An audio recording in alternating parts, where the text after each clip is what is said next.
Dito sa South Korea ay sinisegregate ang mga basura, plastic, bote, bakal, tsaka mga tirang pagkain. Makikita nyo sa video na to ay si Ajuma o si Lola Halmoni kung tawagin sa South Korea. Ay ito yung kinahanap buhay niya dito sa South Korea, no? Yung pagkukolekta ng mga tirang bottle, plastic bottle, at nilalagay niya sa machine.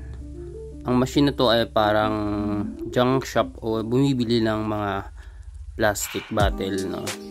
So si Lola ay 80 years old na, no? Napakatanda niya na, mga tropa. Bawat isang bote ay nagkakahalaga ng 10 cents. So maka 100 siya, meron siyang bacon. So 100 won bacon yon. Tapos maka 1,000 siya ay 1,000 na bote. Tsunon, grabe, sobrang tagal noon dahil sa paglagay pa lang ng bote ay napakatagal na. So ito yung parang nagiging hanap buhay niya dito sa South Korea.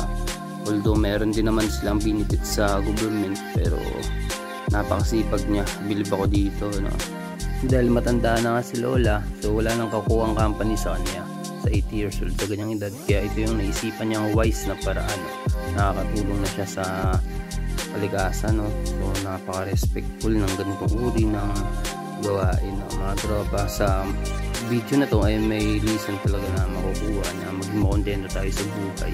So kung anong meron tayo ay magpapasalamat tayo. Dito sa lugar ko, marami din ako nakakasalubong na mga ganito, nangongolekta ng mga plastic bottle, mga karton, kalmitan dito, no? Sa bawat apartment may nilalagyan sila ng basurahan doon at doon pinupulot nila, no? Nagiging benefits din sa kanila, sa mga tao kagaya nila, no? Ang hirap din dito mamuhay sa South Korea. So ang video nga pala nito ay hindi sa akin at credit sa owner na may-ari na doon. Sobrang curious ako at ito nga nagawa natin ang video, mga tropa.